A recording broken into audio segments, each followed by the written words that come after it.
Hi and welcome to Shubha's World.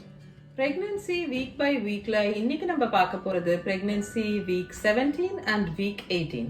Week 17 and 18ல பேபியோட developments மம்மோட சிம்டம்ஸோட சேர்ந்து நம்ம இந்த வீக் 18 and 22க்கு நடுவுல பண்ணப்படுற anatomy scan அப்படின்னா என்ன, அதுல என்ன பண்றாங்க அப்படின்ற டீடைல்ஸும் பார்க்கலாம்.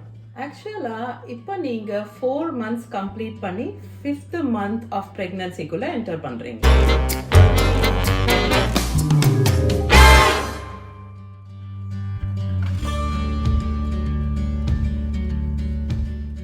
ஓகே, இப்போ வீக் 17ல பேபியில என்னென்ன டெவலப்மெண்ட்ஸ் இருக்கு அப்படின்னு சொல்லி பார்க்கலாம். இப்போ வீக் 17ல உங்களோட baby CRL crown to rump length வந்து ஒரு 5 inches கிட்ட இருக்கும் and around 5 ounces of weight இருக்கும். பேரிக்கான்னு சொல்றோம் இல்ல, அந்த பழத்தோட சைஸ்ல இருக்கும். அதை விட கூட இன்னும் சிம்பிளா சொல்லணும்னா உங்களோட உள்ளங்கையோட சைஸ்ல இருக்கும். நான் முன்னாடியே ப்ரீவியஸ் வீடியோஸ்ல சொல்லியிருக்கிற மாதிரி வீக் 12க்கு அப்புறம் பிரெக்னன்சில வேற வேற குழந்தைங்க வேற வேற சைஸ்ல வளருவாங்க. அது ஜெனட்டிக் ஃபேக்டர்ஸ், அப்பா அம்மாவோட ஹைட், அவங்களோட சைஸ், இது எல்லாத்தையும் பொறுத்தது. இந்த வீக் 17 ஆஃப் பிரெக்னன்சில இருந்து ஆரம்பிக்கிற ஒரு புது இன்ட்ரெஸ்டிங்கான கியூட்டான விஷயம் என்னன்னா, இனிமே தான் பேபிக்கு பேபி ஃபேட் டெவலப் ஆக ஆரம்பிக்கும். இந்த ஃபேட் அடிப்போஸ் டிஷ்யூ அப்படின்னு சொல்லுவாங்க, அடிப்போஸ் ஃபேட்ஸ் அப்படின்ட்டு. இது வந்து பேபிக்கு கியூட்னஸ் கொடுக்குது. அஃப்கோர்ஸ் குழந்தையோட பாடி டெம்பரேச்சர் மெயின்டைன் பண்றதுக்கு இந்த ஃபேட் ஹெல்ப் பண்ணும் பேபி பிறந்தப்புறம். அப்புறம் இந்த வீக் 17ல இன்னொரு இன்ட்ரெஸ்டிங்கான விஷயம் என்னன்னா, இப்பதான் முதல் முறையா உங்களோட பேபி வந்து பிளசண்டாவை விட பெருசா இருக்கும் அப்படின்னு சொல்றாங்க. இப்போ பிளசண்டால வந்து thousands of ஆயிரக்கணக்கில் வந்து blood vessels இருக்கும். அது வந்து பேபிக்கு ஆக்சிஜன், நியூட்ரியன்ஸ் எல்லாம் சப்ளை பண்ற காரணத்துக்காக umbilical cord, அதாவது தொப்புள் கொடி அப்படின்னு சொல்றாங்க இல்லையா, அதுவும் இப்போ வந்து இன்னும் திக்கர் ஆகுறதும் மாத்திரம் இல்லாம லாங்கர் ஆகும் அந்த நியூட்ரியன்ஸோட எக்ஸ்சேஞ்சுக்காக. ஸோ பேசிக்கா umbilical cordல 2 ஆர்டரிஸும் ஒரு வெயினும் பின்னின மாதிரி இருக்கும், இப்படி பின்னி இருக்கிற மாதிரி இருக்கும். அதை சுற்றி வெள்ளை கலர்ல வார்டன்ஸ் ஜெல்லி அப்படின்னு சொல்லுவாங்க. அந்த மாதிரி ஒரு ஜெல்லி மாதிரி ஒரு சப்ஸ்டன்ஸ் தான் அந்த வந்து கவர் பண்ணி வெளியில ஒயிட்டா நம்மளுக்கு தெரியுது அந்த தொப்புள் கொடி பார்க்கும்போது. இப்போ பேபியோட உடம்புல ஸ்வெட் கிளாண்ட்ஸ், அதாவது வேர்வை சுரக்கக்கூடிய கிளாண்ட்ஸ் இருக்குல்ல, அதெல்லாம் வந்து ஃபார்ம் ஆகுது. அப்புறம் குழந்தையோட உடம்பு முழுக்க இருக்கிற போன்ஸ் வந்து ஹார்டன் ஆகுது. அந்த ப்ராசஸ் நான் லாஸ்ட் டைமே சொல்லியிருந்தேன் இல்லையா. ஸோ சாஃப்டரா இருக்கிற போன்ஸ், கார்டிலேஜ் மாதிரி இருக்கிற போன்ஸ் எல்லாம் வந்து இப்போ ஸ்ட்ராங்கர் ஹார்ட் போன்ஸா ஆயிட்டு இருக்கு. குழந்தையோட ஹார்ட் பீட் வந்து பிரெயின் தான் கண்ட்ரோல் பண்ணுது இந்த ஸ்டேஜ்ல கம்ப்ளீட்டா. இப்போ ஹார்ட் பீட் வந்து 140 to 150 beats per minute இருக்கும். இயர்ஸ் வந்து அதோட பெர்மனன்ட் பொசிஷனுக்கும் வந்துடுது. And fully formed, fully functional ஸ்டேஜ்ல இருக்கு பேபியோட காது. அண்ட் நம்ம லாஸ்ட் வீக்கே பார்த்த மாதிரி இப்போ பேபியால நாய்ஸஸ் கேட்க முடியும். இன்னும் காது டெவலப் ஆகிட்டே இருக்கும்போது அது இன்னும் பெட்டரா அதோட ஹியரிங் ரிஃபைன் ஆகும் பேபிக்கு. ஸோ இப்போ உங்களோட வாய்ஸ் அதுக்கு நல்லா பழக ஆரம்பிச்சிடும். இந்த வீக் 17ல வந்து பேபி வந்து மோஸ்ட் ஆஃப் த டைம் வந்து சக்கிங் அண்ட் ஸ்வாலோயிங் ப்ராக்டிஸ் பண்ணிட்டு இருப்பாங்க.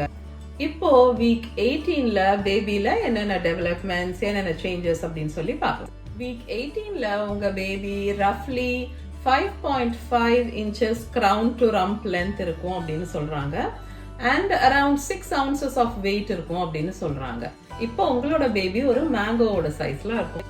இந்த வீக் 18ல ஒரு புது விஷயம் என்ன, ஒரு முக்கியமான விஷயம் என்னன்னா, பேபியோட அந்த பிரெயினோட நியூரல் பாத்வேஸ், அதாவது அந்த கனெக்ஷன்ஸ் இருக்குல்ல, அதெல்லாம் இன்னும் ஒரு ஸ்டெப் என்ஹான்ஸ் ஆகுது, இன்னும் ஒரு ஸ்டெப் பெட்டர் ஆகுது. இப்போ வந்து பேபியோட மூவ்மெண்ட்ஸ் வந்து அதோட பிரெயின் கோஆர்டினேட் பண்ணுது. தன்னோட கைகளையோ கால்களையோ கண்ட்ரோல் பண்ண முடியும் நம்மளால அப்படிங்கறத வந்து பேபி இப்போ உணர ஆரம்பிச்சிடும். அதனால அது புது மூவ்மெண்ட்ஸ், வித்தியாசமான விஷயங்கள் எல்லாம் வந்து பண்றதுக்கு ட்ரை பண்ணிட்டு இருக்கோம். ஸோ சில சமயம் வந்து தொப்புள் கொடி இருக்குல்ல, அந்த umbilical cord, அதை கூட அது பிடிச்சி பார்க்கறது வந்து பார்க்க முடியுது அப்படின்னு சொல்றாங்க. Different unique set of fingerprints இருக்குது பேபியோட ஃபிங்கர்ஸ் அண்ட் டோஸ்ல.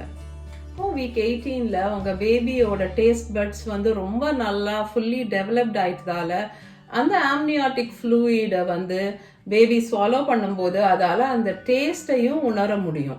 ஸோ நீங்க இப்போ ஒரு வெரைட்டி ஆஃப் ஃபுட்ஸ் சாப்பிடலாம்.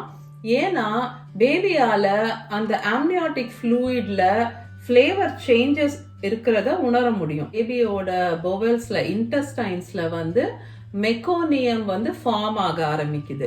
இந்த மெக்கோனியம் அப்படின்னா என்னன்னா, பேபி வந்து பிறந்த உடனே ஃபர்ஸ்ட் டைம் வந்து மோஷன் போகும்போது அது ஒரு மாதிரி பிளாக் கலர்ல ஒரு மாதிரி டார் மாதிரி சப்ஸ்டன்ஸ் மாதிரி இருக்கும். ஒரு கருப்பு கலர்ல ஒரு ஸ்டிக்கி சப்ஸ்டன்ஸா தான் இருக்கும் பேபியோட ஃபர்ஸ்ட் டைம் அது மோஷன் போகும்போது. ஸோ அந்த சப்ஸ்டன்ஸ் வந்து இப்போ பேபியோட வயிற்றுல ஃபார்ம் ஆக ஆரம்பிக்குது. பேபியோட ஜெனிட்டல்ஸ் வந்து கம்ப்ளீட்டா டெவலப் ஆயிடுது, எக்ஸ்டர்னலா ஃபுல்லாவும் ஃபார்ம் ஆயிடுது. ஸோ இப்போ வீக் 18க்கு அப்புறம் வந்து நீங்க அல்ட்ராசவுண்ட்ல பார்க்கும்போது கிளியரா பார்க்க முடியும். அதனால பாயா கேர்ளா அப்படின்னு சொல்லிட்டு ரொம்ப அக்யூரேட்டா அவங்களால சொல்ல முடியும். உங்களோட பேபி பாயா இருந்தா இப்போ ப்ராஸ்டேட் கிளாண்ட் வந்து ஃபார்ம் ஆயிட்டு இருக்கும். பேபி வந்து கேர்ள் பேபியா இருந்தா பேபிக்கு யூட்டரஸ், ஃபெலோப்பியன் டியூப் இதெல்லாம் ஆல்ரெடி ஃபார்ம் ஆயிடுது. பேபியோட நர்வஸ் சிஸ்டம் வந்து மைலின் அப்படின்னு சொல்றாங்க. அந்த ஒரு சப்ஸ்டன்ஸ்னால அதுக்கு வந்து ஒரு பூஸ்ட் கிடைக்குது. இந்த மைலின் அப்படிங்கறது என்ன பண்ணுதுன்னா, இது வந்து நர்வ் செல்ஸை வந்து அப்படியே ஒரு ப்ரொடெக்டிவ் லேயர் மாதிரி நர்வ் செல்ஸ்க்கு மேல ஃபார்ம் ஆகுது. நர்வ் செல்ஸ் வழியா போற சிக்னல்ஸை வந்து இந்த மைலின் பெட்டரா டிரான்ஸ்மிட் பண்றதுக்கு ஹெல்ப் பண்ணுது அப்படின்னு சொல்றாங்க. ஸோ இந்த மைலின் அப்படின்ற சப்ஸ்டன்ஸ் வந்து இந்த மாதிரி தான் நர்வ்ஸ் வந்து நர்வ் செல்லை வந்து கோட் பண்ணுது. இந்த மைலின் பத்தி உங்களுக்கு சிம்பிளா புரியுற மாதிரி சொல்லணும்னா, எப்படி ஒரு எலக்ட்ரிக் வயருக்கு மேல ஒரு பிளாஸ்டிக் டியூப் மாதிரி ஸ்ட்ரா மாதிரி போடுறாங்க இல்லையா, அதை ப்ரொடெக்ட் பண்றதுக்கு, அந்த மாதிரி கிட்டத்தட்ட இந்த மைலின் வந்து அந்த நர்வ் செல்லை அப்படி கம்ப்ளீட்டா கவர் பண்ணுது. பட் கண்டினியூஸா இல்லாம இது செக்மெண்டடா இருக்கும். ஸோ நிறைய புது இன்ட்ரெஸ்டிங்கான விஷயம் நடக்குது இல்லையா வீக் 17 and 18ல. ஓகே, இதெல்லாம் பேபில இருந்த டெவலப்மெண்ட்ஸ். இப்போ மம்மோட சிம்டம்ஸ் என்ன அப்படின்னு சொல்லி பார்க்கலாம். இப்போ உங்கள நிறைய பேருக்கு வந்து மார்னிங் சிக்னஸ், நாஷியா எல்லாம் வந்து பெட்டர் ஆகி காணாமலே கூட போயிருக்கும் சில பேருக்கு. இப்போ வயிறு தெரிய ஆரம்பிக்கிறதால, ஸ்கின் ஸ்ட்ரெச் ஆகுறதால நிறைய பேருக்கு வந்து ஸ்கின் ட்ரையாவோ இச்சியாவோ இருக்கிற மாதிரி இருக்கும். நீங்க வந்து ஒரு நல்ல மாய்ஸ்சரைசர் யூஸ் பண்ண ஆரம்பிக்கலாம். வயிற்று மேலையும் ஏதாவது ஒரு ஆயிலோ இல்ல லோஷனோ வச்சுட்டு நீங்க மாய்ஸ்சரைஸ் பண்ண ஆரம்பிக்கணும். இப்போ சில பேருக்கு இந்த வீக் 17, 18 போது வந்து ரொம்ப ஸ்வெட் ஆகுற மாதிரி ஒரு புது சிம்டம் வந்து சில பேர் சொல்றாங்க. வெஜைனல் டிஸ்சார்ஜும் வந்து கிராஜுவலா பிரெக்னன்சில இன்க்ரீஸ் ஆயிட்டே இருக்கும். அக்கேஷனல் ஹெட்ஏக்ஸும் வந்து இன்னும் நிறைய பேருக்கு இருக்கிறதுக்கு சான்ஸ் இருக்கு. யூரினரி ஃப்ரீக்வன்சி நிறைய பேருக்கு டிக்ரீஸ் ஆயிருக்கும்.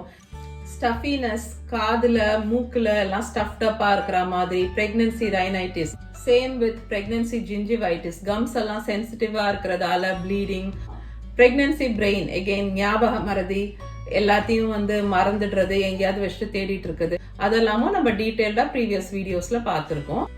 கான்ஸ்டிபேஷன், ஹார்ட் பர்ன், இன்டைஜஷன் இது எல்லாம் வந்து சில பேருக்கு இம்ப்ரூவ் ஆயிருக்கலாம். But most of the time பிரெக்னன்சில இது வந்து நிறைய பேர் த்ரூ அவுட் பிரெக்னன்சி இருக்கிற மாதிரி தான் ஃபீல் பண்றாங்க. சில பேருக்கு எடிமா இருக்கும் அப்படின்னு சொல்றாங்க. எடிமானா mild swelling of hands and feet. So கை, கால், பாதம் இதெல்லாம் வந்து லேசா ஸ்வெல் ஆன மாதிரி கொஞ்சம் வீங்கி இருக்கிற மாதிரி சில பேருக்கு இருக்கும்.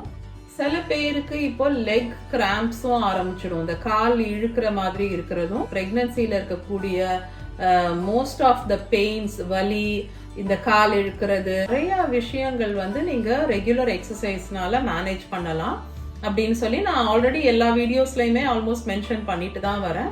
அண்ட் எக்ஸசைஸ் பத்தி பேசும்போது நான் போன வீடியோல உங்களுக்கு மென்ஷன் பண்ண, டீடைல்டா டிஸ்கஸ் பண்ண அந்த கிகல்ஸ் அப்படிங்கிற எக்ஸசைசஸும் நீங்க எப்போ வேணா எங்க வேணா பண்ணலாம்.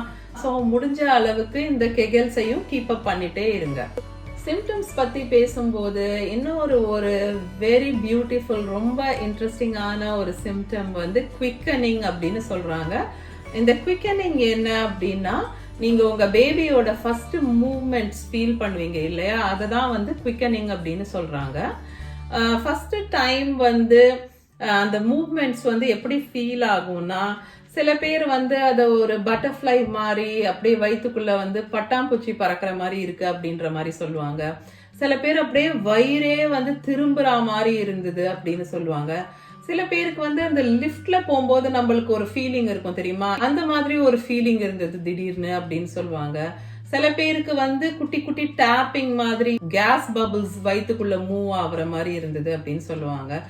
பிரெக்னன்சி வீக் 18ல இருந்து வீக் 22க்கு நடுவுல உங்களுக்கு வந்து ஒரு முக்கியமான ஸ்கேன் பண்ணுவாங்க. அது பேரு வந்து அனாட்டமி ஸ்கேன் இல்லைன்னா அனாமலி ஸ்கேன் அப்படின்னு சொல்றாங்க. ஸோ பேசிக்கா இந்த அல்ட்ராசவுண்ட்ல வந்து பேபிய தலையில இருந்து கால் வரைக்கும் கம்ப்ளீட்டா parts, every part, every organ எல்லாத்தையுமே மெஷர் பண்ணுவாங்க. பேபியோட எக்ஸ்டர்னல் செக்ஸ் ஆர்கன்ஸ் ஃபுல்லா டெவலப் ஆயிட்டதால இது வந்து பிறக்க போற குழந்தை பாயா கேர்ளா அப்படின்னு சொல்லி ரொம்ப தூரம் அக்யூரேட்டா அவங்களால பார்க்க முடியும். அம்னியாட்டிக் ஃப்ளூயிடோட அமௌண்ட் அண்ட் உங்களோட பிளசண்டாவோட பொசிஷனும் வந்து செக் பண்ணுவாங்க, நோட் பண்ணுவாங்க. ஸோ இந்த ஸ்கேன் வந்து ஒரு 1 ஹவருக்கு மேல ஈஸியா போயிடும். இந்த அல்ட்ராசவுண்டுக்கு முன்னாடி உங்களுக்கு ஃபுல் பிளாடர் இருக்க வேண்டியது ரொம்ப முக்கியம். அப்பதான் ஸ்கேன்ல வந்து பேபியை நல்லா பார்க்க முடியும், கரெக்டான மெஷர்மெண்ட்ஸ் எடுக்க முடியும். ஸோ நீங்க வந்து அல்ட்ராசவுண்டுக்கு 1 ஹவர் முன்னாடியே நீங்க இவ்வளோ தண்ணி குடிச்சிருக்கணும் அப்படின்னு சொல்லி உங்க டாக்டரோ உங்க டெக்னீஷியனோ உங்களுக்கு இன்ஸ்ட்ரக்ஷன்ஸ் கொடுப்பாங்க. ஓகே, ஸோ இதோட இப்போ நம்ம வந்து இந்த வீடியோட எண்டுக்கு வந்துட்டோம். வீடியோ யூஸ்ஃபுல்லாக இருக்கும் அப்படின்னு நான் நம்புறேன். Please like, comment and share பண்ணுங்க உங்க ஃப்ரெண்ட்ஸோட. உங்களுக்கு இந்த வீடியோல எதுவும் டவுட்ஸ் இல்ல குவெஸ்சன்ஸ் இருக்கு, இல்ல ஏதாவது கமெண்ட்ஸ் இருக்கு, ஆர் ஜென்ரலாவே உங்களுக்கு ஏதாவது கேட்கணும் அப்படின்னா ப்ளீஸ் எனக்கு கமெண்ட் பண்ணுங்க. என்னோட ரெஸ்பான்ஸ் வந்து ஈவினிங் 7 o'clock or 8 இந்தியன் டைம்க்கு அப்புறம் தான் வந்து வரும். ஏன்னா நான் இங்கே டொரண்டோல இருக்கேன், கனடால வேற டைம் ஜோன்ல இருக்கேன். இது வரைக்கும் நீங்க என்னோட சேனலுக்கு சப்ஸ்கிரைப் பண்ணலன்னா ஒரு செகண்ட் போய் சப்ஸ்கிரைப் பண்ணிட்டு அந்த பெல் ஐக்கனையும் பிரஸ் பண்ணிடுங்க. என்னோட சேனல் சுபாஸ் வேர்ல்டுல இந்த மாதிரி பிரெக்னன்சி சீரீஸோட சேர்ந்து COVID-19 videos, fun vlogs and beginner friendly ரெசிபிஸும் இருக்கு. ஓகே, ஸோ நான் உங்க எல்லாரையும் என்னோட நெக்ஸ்ட் வீடியோல மீட் பண்றேன். Until then, take care.